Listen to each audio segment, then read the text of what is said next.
This Pedro, a.k.a. Mr. Black Flamingo. Tune in to Bacon Soda TV, man. I'm telling you, man. They next. They killing everything out here. They next. I'm telling you. Holla at your boy. All right, here we go. Bacon Soda TV, live in the building. Right. Outside in the Grove. In the Grove. You feel me? Old Grove, new Grove. No doubt, man. Brother, please tell these people who you are. What's going on, people? I'm Padro Ingram, a.k.a. Black Flamingo, a.k.a. International P, however you want to put it. You know what I'm saying? Old Grove alumni, per se. And we just here, man. You know what I'm saying? Trying to get this story out or whatever. No doubt, You know bro. what I'm saying? Like, This doco. can you tell me? Oh yeah. Just like give me something from the beginning. Like give me a rundown on you, and then we're gonna get to what you got going on. Man, just kid from Greensboro. You know what I'm saying? Just trying to get it. Went to Dudley, went to Lincoln, went to Irwin Open, had a couple classes at A&T, and trying to get this story out about my neighborhood, about my whole neighborhood, really. You know, I think we got a story to tell. I know we got a story to tell. I want the world to hear about it. So, Yeah, well, and they need you to tell them. You know yeah, what I'm man. saying? For yeah, real. but I So mean, much. I want everybody that was involved and that I came across during that time that, you know what I'm saying, I was over here and grew up here. Because, I mean, basically this neighborhood raised me in a sense. I want everybody involved to tell their story also. You know what I'm saying? No doubt. So, can you explain where we are and the history behind this spot in particular?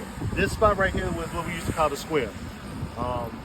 Me and my friends, quote unquote, my partners, we used to come up here like every day. We used to shoot craps, play cards, run the women, run the cars, do whatever. The store was across the street. The barbershop was across the street. Mr. Pool hall was across the street. And this is where, you know, it basically all started. Like, you know what I'm saying? The story basically started.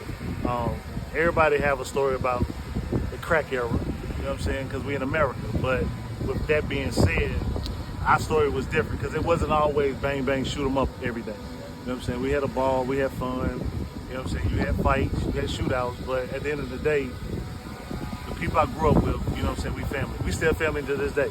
Like when I say, or when you hear people say GB for life, like they mean that. That means something to people. Oh yeah. So yeah. Yeah, that's like one of the most authentic things about Greensboro. Yeah. You meet a nigga from the Grove, Right. that you know what I'm saying? They Right. got history. They got history. It ain't no bullshit with Right. their story. And they, I mean, to this day, we grown men with grandkids and everything, they still be like Grove boys. So I mean, you know, I get it. So Yeah, much Yeah. respect to that. yeah. So, in between time from then to now, what have you been up to? Man, entrepreneurship, working, kids, but entrepreneurship. You know what I'm saying? Black Flamingo brand, dabbling in the music management, and this documentary. Like this documentary came from a trip to Cali. Went to California. I was at a party, and I came across some producers and execs from Netflix, and we just started mingling. And then from mingling, it turns into a conversation. From a conversation, they were like, "Yo, we want to hear your story." Yeah, So that's very dope, man. yeah, man, Very interesting. we're excited. Everybody's Yeah. excited about it. Yeah, Yeah. that story resonates across the country, bro. That's amazing, bro. Yeah, because I mean, you know, you hear everybody doing documentaries, and everybody, you know, want to tell a story about how they grew up or what they grew up around. And I was like, well, why not us? You know, why not Greensboro? And definitely not why not the Grove? Yeah, So that's all. Hey, on behalf of Greensboro, we appreciate it, bro. Yeah, man. Because it's not too many people doing it from the aspect of yours. Right, You know what I'm saying? right, And it's like strictly from being from the Grove. You know Right. what I'm saying? And that's a very polarizing neighborhood. You know It what is. I'm saying? Historic neighborhood. A lot of the stories of the city come from here. Right. As far as like nationwide, like we touched nationwide off of the Klan. You know what I'm saying? The Klan shooting. You know what I'm Right. saying? That's been since what, the 70s. 79, November the 3rd, 1979. Yeah. Carver Drive. And, you know, it resonates. It's a part of American history. It's not the best, but it's a part of American history, and people know about it. But I think it's more than just that. I think it's more than the crack era. Because I mean, a lot of people came out of the Grove and they really doing stuff positive, and I think the world need to know about it.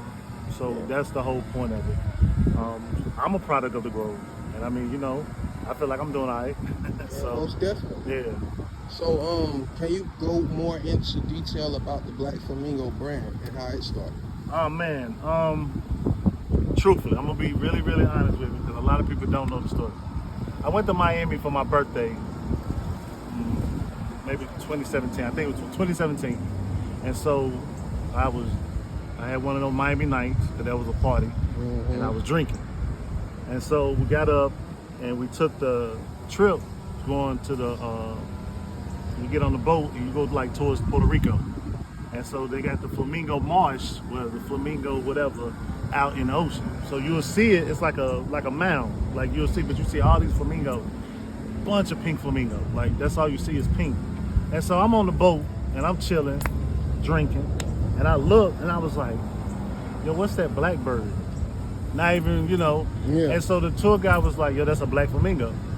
And I was like, out of all those pink flamingos, look how that bird is sticking out. So, you know, the whole trip I'm sitting there thinking about like, black flamingo.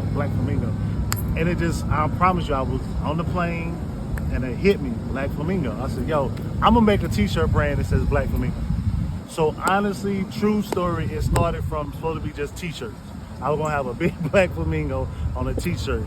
It turned into a t-shirt, merchandise, management, music management, entertainment management, and now we're here to the restaurant. We're the barn lounge, and now we're here to the restaurant.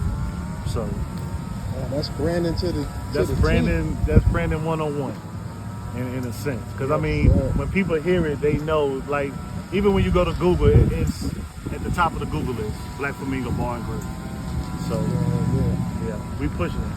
Yeah, you had the epiphany of all epiphanies with that one. Boy, who you telling, man? I'm telling you, who are you telling? So.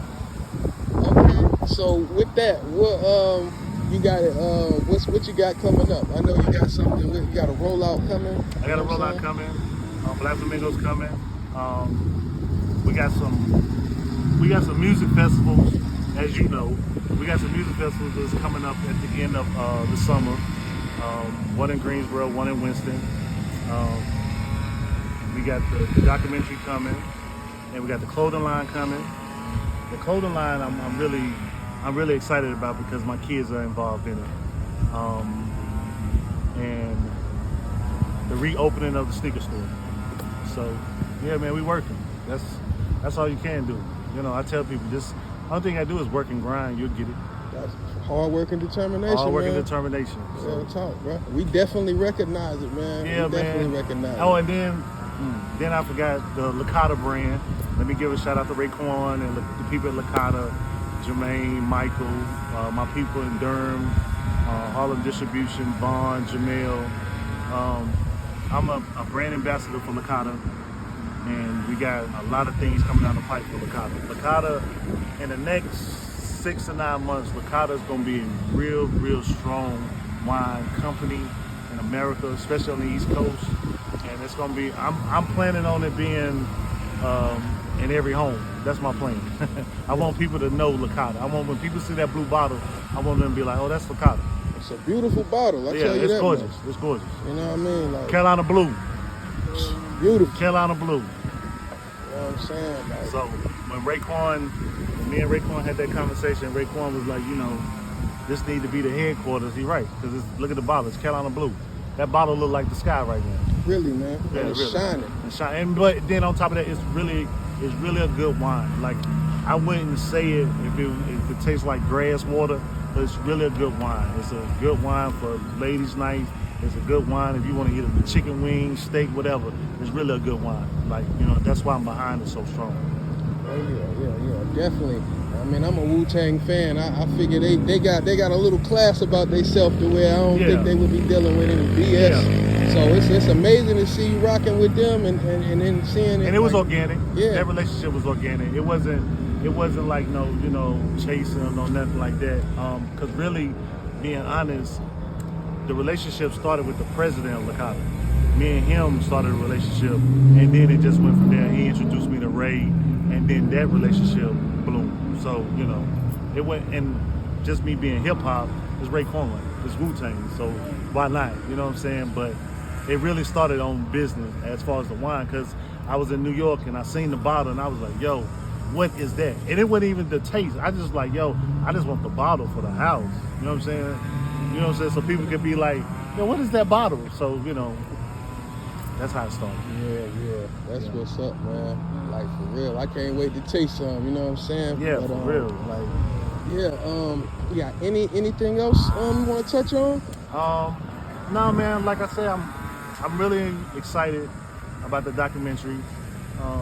The people at the Flex, I call them the Flex when they call me, they excited, and we're looking forward to it. It's really, this is really like, because for us to do this here, it really just taking me back. Like I'm thinking about stuff like what done happened in this area right here for myself, and it's like everything's coming full circle. Yeah, man. Everything's coming full circle. Perfect timing. Yeah, perfect timing. You know what I'm saying? And I mean, I look at it now, and I look at the houses, and I look at the trees and stuff, and I'm like, it didn't look like that when I was growing up, but I'm glad it looked like this now. Being honest with you. Yeah. It really looked good. Mm-hmm. And it's very important that, you know what I'm saying, somebody is still here to tell the story of how it was before. Right. Because, you know, a generation will pass and then a whole nother generation will have no clue what was before. Right. So that's why I was saying this is a historical thing. And a lot of times, you're right, and because a lot of times my kids be like, you know, we'll be out and somebody be like, hey, I know you from the Grove. And I'll be like, yeah. And so they be like, Daddy, you know, and so when I tell them the story, and I mean, you know, I'm not proud of everything. I'm not gonna say that. I'm not gonna say that I've been the best person. But from coming from there, in an area like this, to where I'm at now, I feel like, you know, that neighborhood taught me a lot. And it taught me how to, you gotta respect everybody at some point in your life. You gotta respect everybody. Like, I don't care what you say, because you never know what might happen, or when you might have to go back and ask that person for something. Then that's just the way it is. And so it taught me humility, and it taught me patience. It really taught me patience. So that's why I said we got a story to tell, and that story gonna get out there. No doubt. Are we able to, you know, the title and stuff like that, or is that still kind of Coming from the Grove. Okay, bet. Oh, that makes it even. Yeah. Yeah. Make sure y'all check that out. Coming from the Grove, like we got the Grove merchandise. We got the hats, we got the T-shirts. Yeah, coming from the Grove. The whole thing is I'm trying to work some things out with some of these theaters so we can do the premiere here. I want to do the premiere in Greensboro. I don't want to do it nowhere else. I want to do the premiere here. Yeah, like I wanted to be at the the movie festivals, but when we premiere it, it's got to be in Greensboro, because I need them to understand, like, yo, you know, that come from Greensboro, kid from Greensboro. Yeah. So that's where we at. Yeah. Epic, man. I might have to get your autograph after the No, interview. man, no autographs, man. No autographs. I ain't nothing but a hustler. No autographs at all. Respect. You know what I'm saying? Well, we'll tune back in with us. You know what I'm saying? This Baking is Soda TV. My guys, for real. I like these dudes. These dudes is doing it, man. For real. Link up with them, because they really doing it. They really doing good work out here. Like the whole family, Baking Soda, Moguls, everybody. Like, everybody doing a good job, man. Everybody just trying to get it. So, word up. I like rocking with y'all, for real. No doubt, bro. We appreciate you. Anytime you need us, just, you know, just tap sure. that line and we there. All right. You know what I mean? My guy. No doubt. I appreciate you. All right.